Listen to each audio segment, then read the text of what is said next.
আসসালামু আলাইকুম। ভিয়েতনাম দক্ষিণ পূর্ব এশিয়ার একেবারে পূর্ব দিকে অবস্থিত হওয়ার কারণে এর আর এক নাম ইন্দোচীন। ভিয়েতনামের সরকারি নাম সোশ্যালিস্ট রিপাবলিক অফ ভিয়েতনাম। দেশটির উত্তরে চীন, উত্তর পশ্চিমে লাওস, দক্ষিণ পশ্চিমে কম্বোডিয়া এবং দক্ষিণ থেকে পূর্বে দক্ষিণ চীন সাগর অবস্থিত। ভিয়েতনাম পৃথিবীর ইতিহাসে রক্তাক্ত গণহত্যার জন্য পরিচিত। বিভিন্ন ঘাত প্রতিঘাতের মধ্য দিয়ে বর্তমানে দেশটি দক্ষিণ পূর্ব এশিয়ার অগ্রসরমান অর্থনৈতিক শক্তিগুলোর একটি। শিল্প খাতে ব্যাপক প্রসার ঘটলেও এটি এখনও পর্যন্ত কৃষিপ্রধান একটি দেশ। প্রাকৃতিকভাবেও অত্যন্ত বিচিত্র একটি দেশ ভিয়েতনাম। তবে দেশটির প্রাকৃতিক সৌন্দর্য, সংস্কৃতি এবং আশ্চর্য রকম খাবারের গল্প বলে শেষ করা যাবে না। দেশের উত্তর প্রান্ত ও মধ্যভাগ পাহাড় পর্বতমা। একই সাথে দেশটিতে রয়েছে এক বিস্তীর্ণ সমুদ্র উপকূল। এসবের টানে প্রতি বছর বিশ্বের বিভিন্ন প্রান্ত থেকে বহু পর্যটক দেশটিতে ভ্রমণে আসে। তাহলে চলুন ইউনিক ইনফো বাংলাদেশের আজকের পর্বে ভিয়েতনাম সম্পর্কে আরও কিছু জানা ও প্রয়োজনীয় তথ্য জেনে নেওয়া যাক। শত শত বছর ধরে চলা যুদ্ধের মধ্য দিয়ে ভিয়েতনামি জাতির জন্ম। সর্বশেষ ১৯০০ শতকের শেষ দিকে ফ্রান্স ভিয়েতনাম আক্রমণ করে এবং দখল করে নেয়। পরবর্তীতে দ্বিতীয় বিশ্বযুদ্ধের পর ১৯৫৪ সালে সাম্যবাদী দলের নেতৃত্বে ভিয়েতনামি সেনারা ফরাসি সেনাদের যুদ্ধে পরাজিত করে। এরপর ভিয়েতনামকে সাময়িকভাবে দুইটি অঞ্চলে ভাগ করা হয়, উত্তর ও দক্ষিণ। পরবর্তী ২০ বছর ধরে উত্তর ভিয়েতনামের নেতৃত্বে ভিয়েতনাম একত্রীকরণের একটি আন্দোলন শুরু হয় এবং দক্ষিণ ভিয়েতনামের সরকার মার্কিন যুক্তরাষ্ট্রের সহায়তায় তাকে ব্যর্থ করে দেওয়ার চেষ্টা চালায়। তবে প্রবল চাপের মুখে ১৯৭৩ সালে মার্কিন যুক্তরাষ্ট্র তাদের সেনা সরিয়ে নিতে বাধ্য হয় এবং ২ বছর পরে দক্ষিণ ভিয়েতনাম সাম্যবাদীদের পরায়ত্ত হয়। অবশেষে ১৯৭৬ সালে দুই ভিয়েতনামকে একত্রিত করে একটি সাম্যবাদী রাষ্ট্র প্রতিষ্ঠা করা হয়। ৩,৩১,৩৪৪.৮২ বর্গ কিলোমিটার আয়তনের এই দেশটিতে মোট জনসংখ্যা প্রায় ১০,৩,০০,০০০। আয়তনের দিক দিয়ে এটি বিশ্বের ৬৬তম দেশ। ভিয়েতনামীয় ভাষা ভিয়েতনামের সরকারি ভাষা। এছাড়াও ভিয়েতনামে আরও প্রায় ৭০টি স্থানীয় ভাষা প্রচলিত আছে। তবে বেশিরভাগ আন্তর্জাতিক কর্মকাণ্ডে এখনও ফরাসি ভাষা ব্যবহার করা হয়। ভিয়েতনামের সবচেয়ে প্রাচীন তিনটি ধর্ম হল মহায়ান বৌদ্ধ ধর্ম, কনফুসিয়াসবাদ এবং দাওবাদ।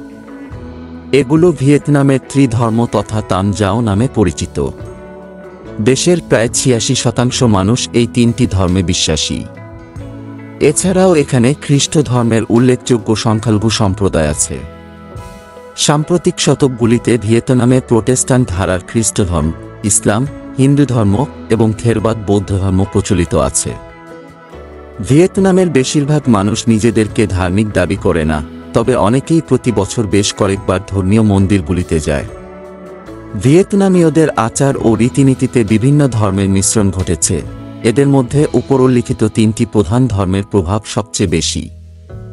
এই তিনটি ধর্ম বহু শতক ধরে দেশটিতে সহাবস্থান করে আসছে। হ্যানয় ভিয়েতনামের রাজধানী এবং দেশটির দ্বিতীয় বৃহত্তম শহর।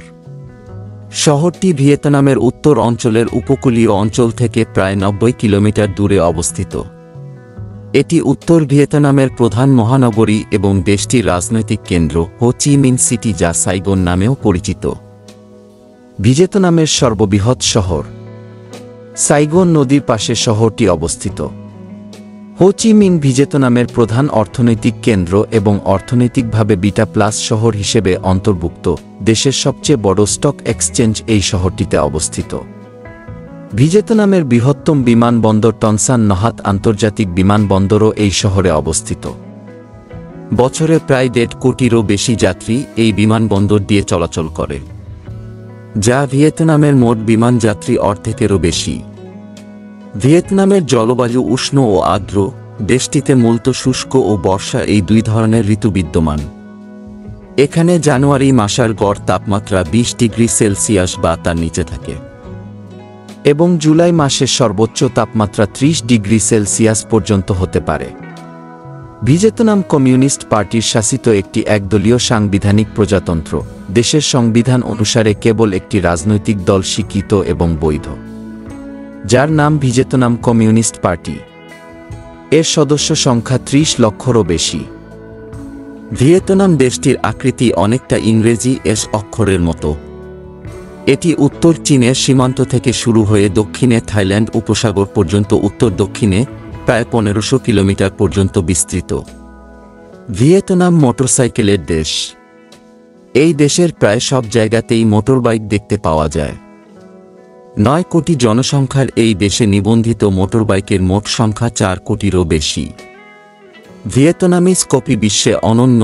ব্রাজিলের পরে ভিয়েতনাম বিশ্বের দ্বিতীয় বৃহত্তম কফি উৎপাদনকারী দেশ। বিশ্বের মোট কফির ১৬% উৎপাদন করে ভিয়েতনাম। শুধুমাত্র কফি না, ভিয়েতনাম একই সাথে বিশ্বের বৃহত্তম কাজু বাদাম রপ্তানিকারক দেশ। বিশ্বে উৎপাদিত মোট কাজু বাদামের ৩৭% উৎপাদন করে ভিয়েতনাম।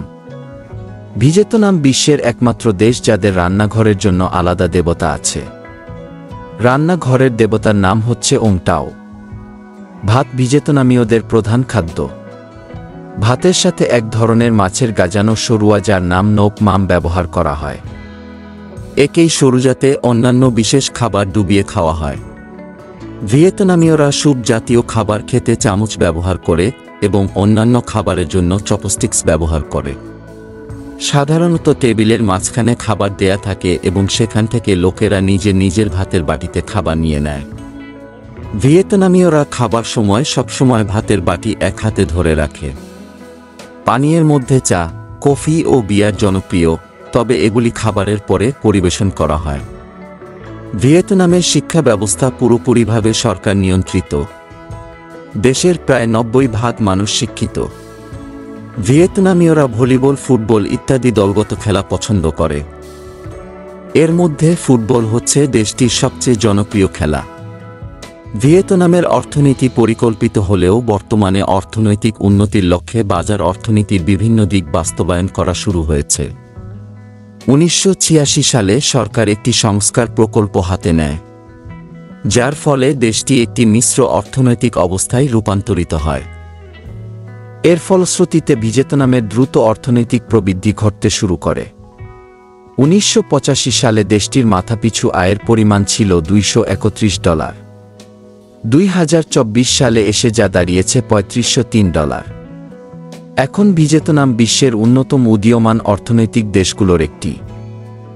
নাইকি ব্র্যান্ডের জুতা থেকে শুরু করে স্যামসাং এর স্মার্টফোন সবকিছুর উৎপাদন কারখানা আছে এই এশিয়ানভুক্ত দেশটিতে। দেশটি যেভাবে গত ৩০ বছরে নিজেদের মধ্যম আয়ের দেশে পরিণত করেছে তা যেন এক রূপকথার গল্প। ভিয়েতনামের সরকারি মুদ্রার নাম ডং। বাংলাদেশি $১ সমান প্রায় ২৭৩ ভিয়েতনামি ডং। দেশটির মোট জিডিপি প্রায় $২৯৭.৪ বিলিয়ন মার্কিন ডলার এবং মাথাপিছু আয় প্রায় $২৭৪০ মার্কিন ডলার। ভিয়েতনামের ডায়ালিং কোড হচ্ছে +৮৪। তাহলে আজকের মতো এখানেই শেষ করছি। নিয়মিত আমার চ্যানেলের আপডেট পেতে চ্যানেলটি সাবস্ক্রাইব করে রাখুন। আর ভিডিওটি ভালো লেগে থাকলে ভিডিওটিতে একটি লাইক দিবেন, আর ভালো না লাগলে ডিসলাইক বাটন তো আছেই। আর ভিডিওটি বন্ধুদের সাথে শেয়ার করতেও কিন্তু ভুলবেন না। শীঘ্রই দেখা হচ্ছে পরবর্তী নতুন ভিডিওতে। সকলে ভালো থাকবেন। আল্লাহ হাফেজ।